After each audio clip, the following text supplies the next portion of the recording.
Welcome back, everybody.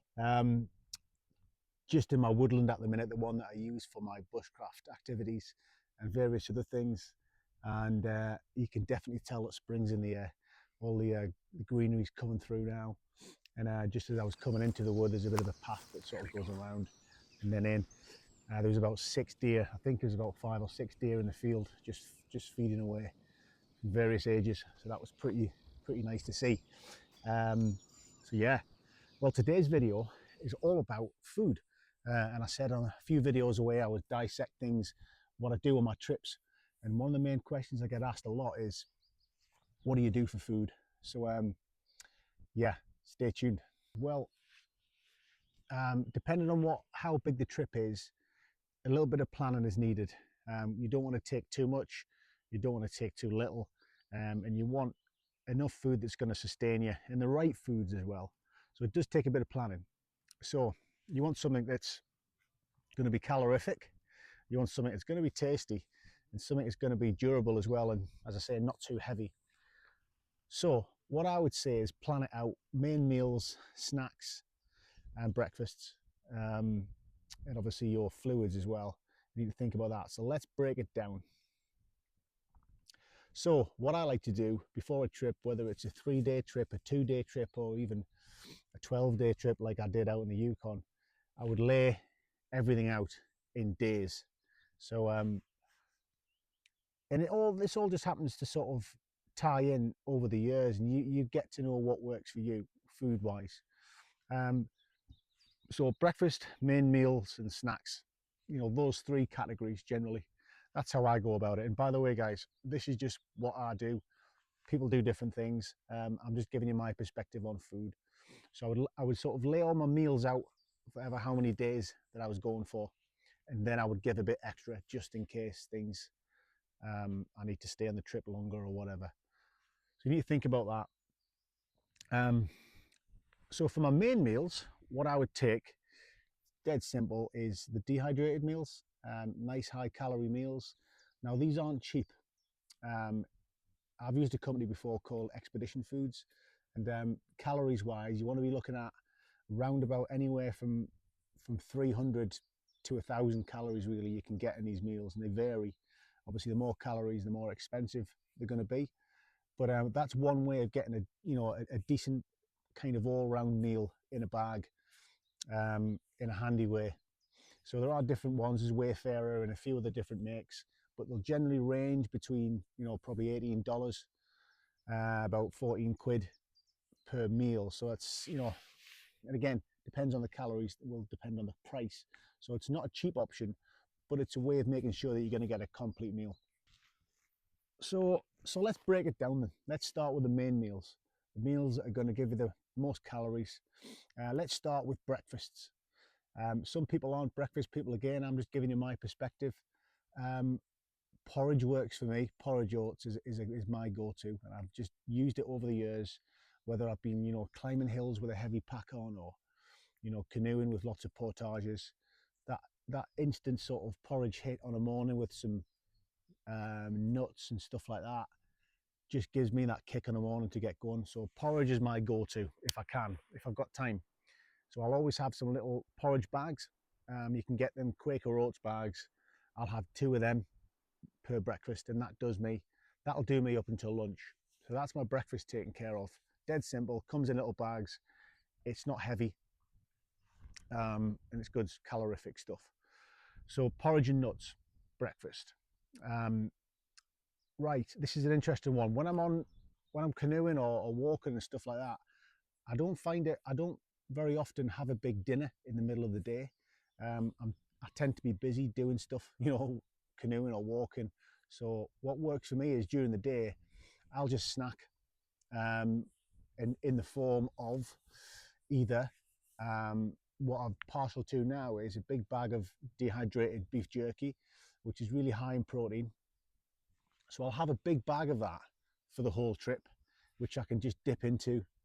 But my main snacks is a big bag of nutty chocolate mix. And I've used this for years, and that is such a handy thing.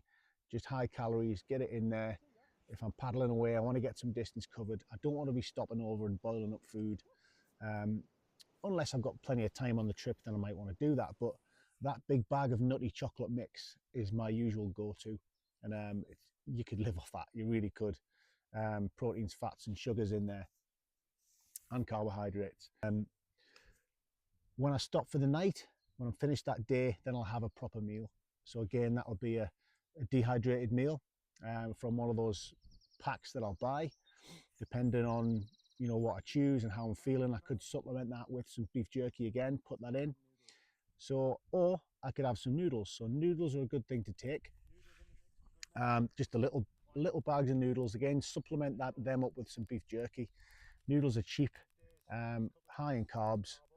And again, if you're doing loads of physical stuff, then don't worry too much about having too many carbohydrates. If you're outside and you're doing outdoorsy stuff, I call it X-bed mode. So your body goes into X-bed mode, so you use a heck of a lot of calories, basically. Just being in the elements, your body's working hard, keep warm and all of that stuff, concentrating and things. So go heavy on the carbs. Noodles are a good one. Small, buy the packs, as I said. What I tend to do though is take them out of the packs and put them in Ziploc bags, because these little packs are flimsy and they can burst open and just make a mess. And if you're in bear country, you don't want noodles everywhere for obvious reasons. So noodles are a good supplement. So that's our main meals. One nice thing I might do is have a kind of, I say, a fresh meal for that first night. Maybe the second night I would have some meat and some eggs maybe for the next morning. There's nothing better than cracking some eggs into a pan for that first breakfast, and have a nice sort of fresh meal, I guess, for that first night. That's always quite a nice thing to do, because there's no need to rough it. If you're going out on a trip and you're in the elements, there's nothing better than having some lovely food to look forward to. It's a real morale booster. So don't scrimp on the flavour and things like that. And another thing you should think about is spices. Spices, sauces, anything else you want to take just to enhance your food, why not? I think the most underrated ingredient you could take is salt. To take just a little pot of salt with you can absolutely change your food and make it just a bit more palatable. You might just get a meal which just doesn't taste that nice. Your body might actually be craving salt because you've been sweating that much, you've been doing some arduous work in the outdoors. You might catch a fish, and just to put a bit of salt over a grilled fish just changes it totally. So have a think about that. Another thing I like to take is spicy sauce, so like Tabasco, that really helps. Old Bay sauce again is good if you're catching fish, to put that on. So just, again, these little things, tiny little pots, they don't need to take up much room. Take some spice with you just to spice it up. You don't have to rough it. Stay away from bringing tins of beans and all day breakfasts. It's all weight, it's all stuff you're going to be carrying. So weight's a big thing. That's when the noodles are good. Again, pot noodles are no good, those big containers. Take up too much space. So your bag noodles are better. Dehydrator, right, I've just invested in a dehydrator, and I tell you what, it's an awesome bit of kit. This is where you can save money on those packaged meals, and you can make your own. So you can dehydrate most things. I've heard of people dehydrating a Sunday dinner, so basically blending it all up, but you've still got all those nutrients, haven't you? You've got all your vegetables and your meat and all of that, even the gravy. You can blend it all up, put it in a shallow tray, and then dehydrate it, so it's basically powder, just what the meals are in the bags. And then you can put all that in your IKEA bags, and then all you need to do is add water and add some jerky in there as well. So you've got some good, cost-effective, high nutriently dense and high calorie meals there. Just investing in a dehydrator. I bought a second-hand one. I love it. I do all my fruit in there as well, so there's a good snack. Chop a load of fruit up, buy some fruit which is going up, not off, but just about to go out of date. Chop it all up and then dehydrate it, and it'll last you ages. So I would definitely say if you're going to do a lot of trips away, it's going to cost you a lot of money buying, you know, these high calorie packs. Make your own and maybe invest in a dehydrator for a couple of £100.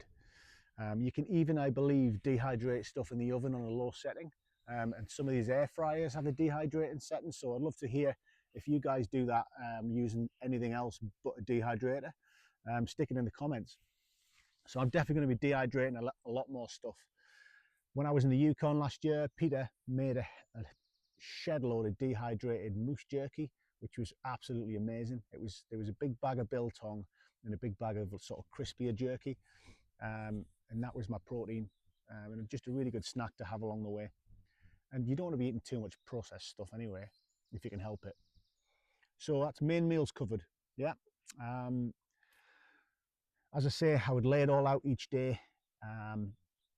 Have each day of food in a separate little bag. That's what I do. Okay, snacks wise, I mentioned the Nutty Mix, Cliff Bars, just a high energy bar.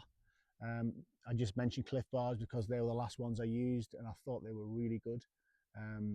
Taste some stuff, guys, before you just buy it. There is some disgusting high protein, high energy bars out there. There's a one called Raw, I think it is, and it tastes raw. It's just horrible. Not good for your stomach either. So just do some taste testing before you go out there. Again, no need to rough it. If you've got something that tastes horrible, but you know that's all you've got to eat, there's nothing worse. I remember back in the army, all the menus were numbered. And you get menu A, and let's say menu A was, I don't know, breakfast was bacon and beans, and you had a nice curry for the meal and something else. So menu A was a good menu, but menu C, there was always a bad menu there, whether it was C or D, I can't remember, but you were stuck with it when you got issued 5 menu C's. So what I'm saying is, you know, you don't have to rough it. Test stuff, taste stuff, and see what works for you.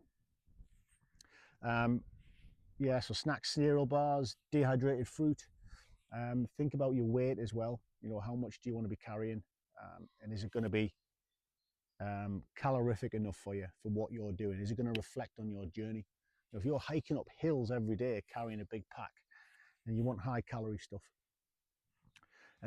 One last thing on snacks is simple sugars. So you stuff like, you know, milk chocolate, Haribos, things like that. There is a place for them. Absolutely is, and they're a good morale boost. I wouldn't solely rely on them for snacks, but I would have them there in your back pocket just in case. You need that last hit. You need an energy hit because you need to cover X amount of Ks at the end of the day. There's been a few times I've done that where I've had to go into the Haribos and just have a big mouthful of just to push me on, or even just for a bit of morale. So get your simple sugars in there as well, for sure. So that's our main meals done. Our snacks, we spoke about dehydrators, save you a bit of money and buying the old expedition foods every time. Main meals, fishing as well is supplementary. I mean, I've fished a few times when I've been out. If the area permits you to do it, then good. If you've got a fishing kit with you, that's a good backup. I did catch some fish when I was in the Yukon, but I found that I had so much food in my food barrel. It was on day 9 of 12. I didn't need to eat the fish. I didn't need to because I had a lot of food left, just in case that if the trip went longer. So I let the fish go, but that's just another option. Right, talking about extra food, don't just take enough. Certainly if you're going into a wilderness environment, you want to be taking some extra just in case. What if you're in a committing river and the river comes up and you can't move anywhere, so you're trapped? You've got to wait till the levels go down, so you add an extra 2 days onto your trip. You could be in the hills and something happens. If you've just got enough food for that time, then it's nice to have a bit of a buffer, some emergency food in there. So what I brought for that, which was lightweight and sort of high calorie, was pasta. So I packed a bag of pasta in there, quite bulky, but it wasn't too heavy. I just taped it up, and that just lived at the bottom of the barrel. That was the sort of worst case scenario food that would carry me through, certainly for a couple of weeks, worst case. So think about that. Don't just take enough, have a little bit extra. Snacks, spoke about them. Let's talk about beverages. So luxuries wise, you'll recognize this cup. This is my trusty coffee press mug, which I brought out to the Yukon with me. I've had this for years, and I love my coffee, and I love having a fresh coffee in the morning. I look forward to it, especially when I'm out in the outdoors. There's nothing better than getting that first coffee. It's morale, and I love it. So I'll take a little bag of fresh coffee with me, and I'll always take this mug. Worst case, I'll take some instant, but fresh if I can. Some powdered milk as well for that. I'll also take tea bags because I do get sick of coffee if I drink too much of it. Tea's a nice, refreshing sort of hot drink as an alternative. So I'll take a few tea bags. Obviously, don't just hydrate on coffee and tea. You need fresh water. So again, depending on where you are, you might want to take a water filter with you, with a bottle, which I did when I was out in the Yukon. And when I'm here in the UK, actually, I'll take it with me. I can just dip that in the river, know it's safe, and drink. Then you're not carrying litres and litres of water with you. So take some fresh with you. You'll have a pot to boil your water in anyway, I guess. So you can always get water most of the time. Water filters are good. Tea, coffee, water. As a nice little morale, sometimes I will bring a little hip flask of whiskey. That's just me, personal preference, and it's just nice to have if you've had a tough day in the weather. You know, there's no better feeling, or at the end of the trip or the last night, having a couple of little nips out of your hip flask by the fire. Again, just personal preference. I'll stop waffling about food. Finally, I just want to say thanks to everybody who's subscribed to the channel. We have got, I think last time I looked, was 947 subscribers. So we're not far off 1,000. So massive thank you. I hope you find this channel interesting. I like to keep it as raw as possible. So none of this AI stuff, AI editing. I think it's ruining content creation, actually. Yeah, I'll put the odd AI thumbnail on, but that's about it. I won't do anything else. I'll try and keep it as pure and as raw as possible. And yeah, I hope you're enjoying the videos, guys. More content to come. Trust me, there's more to come. And yeah, some irons in the fire. Trust me. All right. Speak soon. Take care. Keep adventuring.